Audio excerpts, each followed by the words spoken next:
Bonjour à tous. Dans ce nouveau podcast Droit et photographie, je vais vous parler d'un thème qui interpelle tous les juristes et je vais l'analyser sur base d'un exemple concret en lien avec l'article 24 de la fameuse proposition de loi sur la sécurité globale. Et ce thème, c'est celui de l'inflation législative avec toutes les conséquences que ça a en pratique. Et je vous parlerai également, pour terminer, des webinaires qui viennent d'être lancés sur mon blog. A tout de suite après le générique.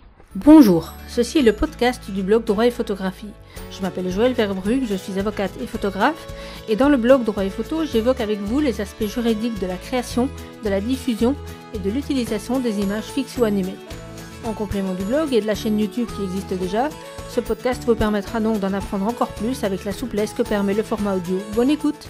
Dans ce nouveau podcast, je reviens donc sur la question du fameux article 24 de la proposition de loi sur la sécurité globale, actuellement en cours de réécriture, je le mets entre guillemets.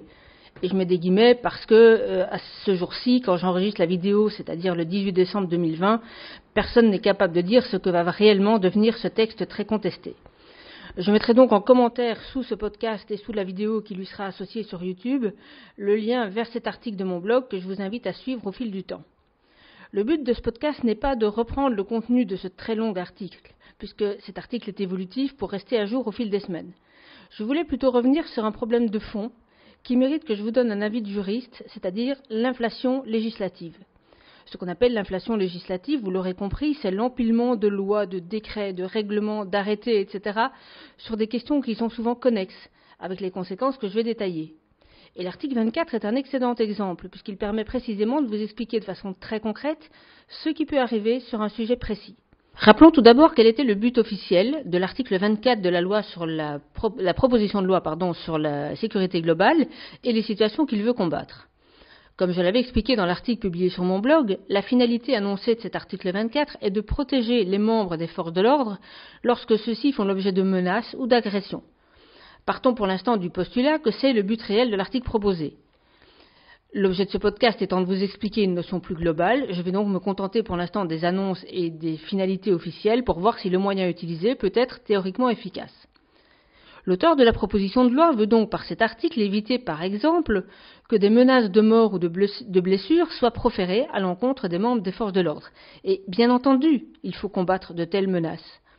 Et pour cela, bonne nouvelle, on a déjà dans l'article pénal un article 222-17 qui permet de poursuivre sur cette base, pour de tels faits. Si on veut éviter également que certaines personnes exhortent ou encouragent les membres des forces de l'ordre à se suicider, puisque ça fait partie des choses qu'on a entendues. Là encore, il y a déjà une disposition dans le code pénal, qui est l'article 223-13, qui permet de poursuivre sur cette base lorsque les exhortations ont été suivies des faits, c'est-à-dire lorsque la personne à qui qu'on a sérieusement incité à suicider a fini par le faire. Et je ne reproduis pas l'intégralité des dispositions ici, mais sachez qu'elles sont donc reproduites dans l'article de mon blog.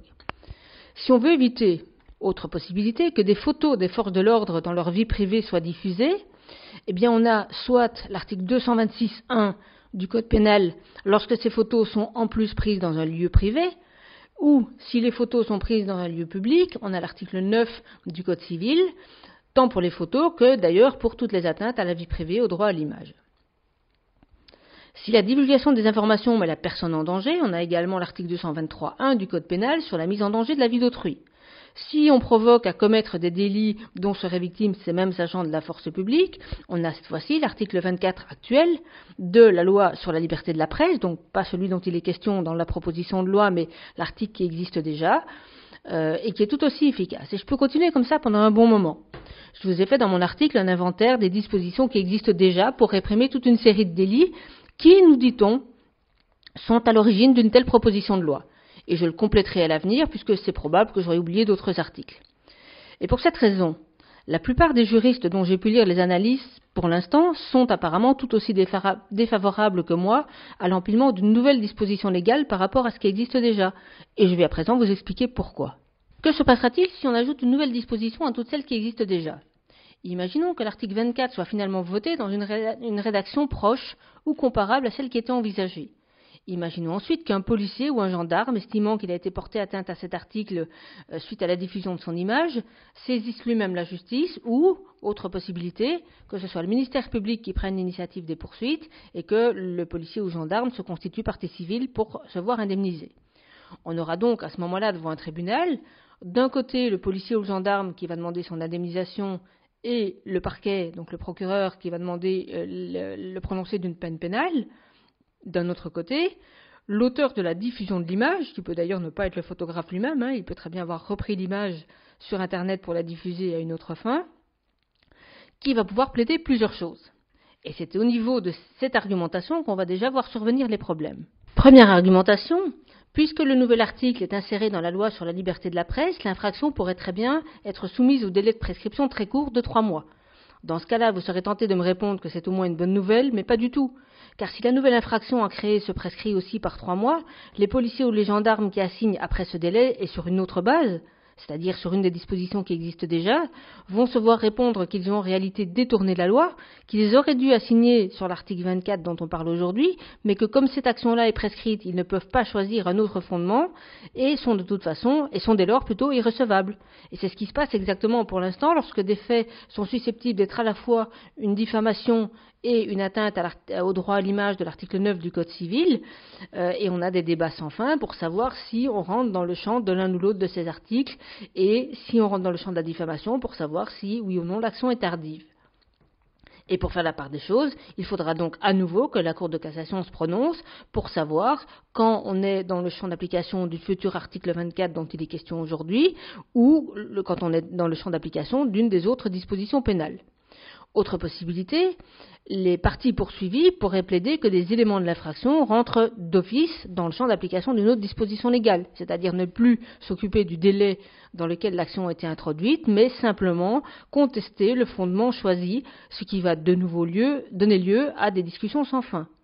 Pour éviter ça, vous me direz que le policier ou le gendarme pourrait alors assigner d'emblée en invoquant plusieurs bases légales. Oui, si ce n'est que les tribunaux compétents ne seront pas forcément les mêmes. Et donc on aura une autre bataille juridique pour savoir si, lorsqu'on invoque plusieurs dispositions, il faut aller plutôt devant un tribunal ou devant un autre. Et quand je vous parle de ces batailles juridiques, ce sont des batailles qui se déroulent sur plusieurs années. C'est-à-dire que on n'a pas une réponse d'emblée. On a une juridiction qui donne une réponse, ensuite une cour d'appel qui n'est pas forcément d'accord, ensuite on arrive devant la cour de cassation, et si j'ai pas de statistiques en tête sur la durée moyenne d'une procédure, si on compte première instance, appel, cassation et peut-être appel pour la cour d'appel de renvoi, à mon avis on n'a pas être loin de 10 ans. Donc s'il faut avoir 10 ans d'attente pour avoir une jurisprudence claire et nette sur les champs d'application de ces différentes dispositions, je ne crois pas que ça va régler le problème tout de suite, et sur le fond, je ne crois pas que ça le réglera du tout. Est-ce vraiment le résultat qu'on souhaite ?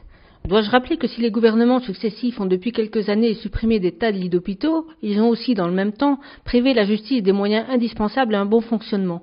Pour vous donner un exemple, il y a quelques années, bon nombre de greffes, c'est-à-dire donc les systèmes administratifs des juridictions qui sont entre autres chargés d'imprimer et d'envoyer aux parties les jugements et les arrêts rendus, n'avaient tout simplement plus de papier et plus de budget pour en acheter.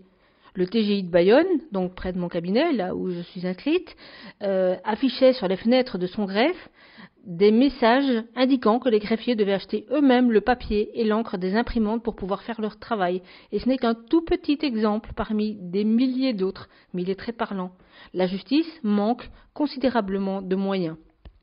C'est l'un des 3 pouvoirs d'un État, il y a l'exécutif, le judiciaire et le législatif, mais c'est bien souvent le parent pauvre en termes de budget si l'on compare entre ces 3 pouvoirs. Et donc en lieu et place de compliquer les procédures en empilant des dispositions qui font double emploi et dont la coexistence va forcément aggraver encore plus la situation, pourquoi ne pas donner tout simplement au pouvoir judiciaire les moyens nécessaires pour faire son travail avec l'arsenal législatif qui existe et qui, dans le cas précis qui me sert d'exemple, semble largement suffisant. Je pourrais multiplier les exemples à l'infini. Et pour la petite histoire, j'ai d'ailleurs eu l'idée de ce podcast hier midi, juste avant de répondre à une interview, et alors que je venais d'entendre que notre actuel ministre de la Justice proposait un plan global, je le mets de nouveau entre guillemets, pour lutter contre la petite délinquance du quotidien. Donc encore de nouvelles normes. Dans le même reportage et juste ensuite, des magistrats s'indignaient, comme je le ferais à leur place, en réclamant uniquement qu'on leur donne les moyens de mettre en œuvre ce qui existe déjà et qui peut fonctionner tout aussi bien sans avoir à empiler encore d'autres lois, d'autres règlements.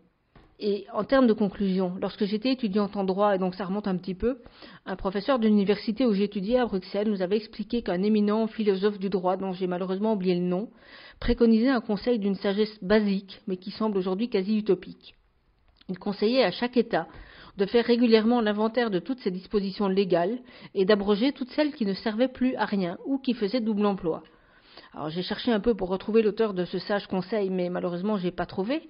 Par contre, j'ai trouvé une proposition de loi déposée en mars 2019 et qui avait pour but, c'est assez marrant en fait, de créer une énième commission qui aurait pour but, je cite, d'améliorer la lisibilité du droit, constatant que le justiciable qui n'est certes pas censé ignorer la loi peut être, je cite à nouveau, souvent désarçonné face à la marée normative. Alors la formule est jolie, je vous mets en commentaire le lien vers cette information que j'ai trouvée sur le site du Sénat. J'ai pas eu le temps de chercher en préparant ce petit billet qui est plutôt un billet d'humeur de plus amples infos pour savoir si cette commission existe à présent ou pas, mais en tout cas si c'est le cas, elle a encore du travail. Voilà, et donc pour terminer sur une note plus positive, je vous informe aussi que j'ai mis en place sur mon blog des webinaires avec des sujets variables. Alors la première session sera consacrée aux aspects juridiques de la photo de rue, donc autant droit à l'image, droit d'auteur et tout ce qui concerne la diffusion des photos. C'est un webinaire qui sera limité, comme probablement tous les autres que je vais proposer, à 20 personnes maximum, pour que chacun puisse poser ses questions, que le groupe ne soit pas trop grand. Ça durera 2 heures, ça aura lieu le 28 décembre prochain, ce sera juste la première session, il y en aura plein d'autres après. Donc la photo de rue sous l'angle juridique, et je mets en lien sous ce podcast et sous la vidéo YouTube le lien vers l'article qui donne toutes les informations, le prix qui pour cette fois-ci est de 55 €, la durée, etc., la description du sujet. Voilà, donc il y aura plein d'autres sessions. Là, je vais essayer d'en faire 1 à 2 par mois selon les demandes. Sur des sujets très variés, donc je vous incite à suivre ça si ça peut vous intéresser. Et donc c'est terminé pour ce petit billet d'humeur sur l'inflation législative. Il me paraissait en effet important d'expliquer de façon concrète les conséquences de ce phénomène. Alors il est vrai que la France n'a pas le monopole d'un tel problème, hein. Je crois que c'est un peu généralisé dans tous les pays occidentaux, mais je trouve ça utile que vous preniez conscience des conséquences pratiques que ça peut avoir sur le terrain. Créer une nouvelle infraction n'est pas anodin. Et empiler des lois comme ça, vous avez vu, c'est finalement source de plus de confusion et probablement de plus d'impunité dans la pratique. Parce que s'il faut 10 ans pour avoir des condamnations, ça ne dissuadera personne de renoncer aux comportements contre lesquels on veut lutter. Voilà, à très bientôt, bonne fête de fin d'année, j'espère que vous avez survécu à cette année 2020 qui est pour le moins complexe. J'espère aussi que 2021 sera plus vivable. Mais voilà, donc bon courage à tous et bonne fin d'année. Au revoir. Cet épisode est à présent terminé, j'espère qu'il vous a plu. Si c'est le cas, n'hésitez pas à le partager autour de vous. Pour aller plus loin sur tous ces sujets, je vous renvoie vers le blog lui-même ou les ouvrages et articles. À très bientôt.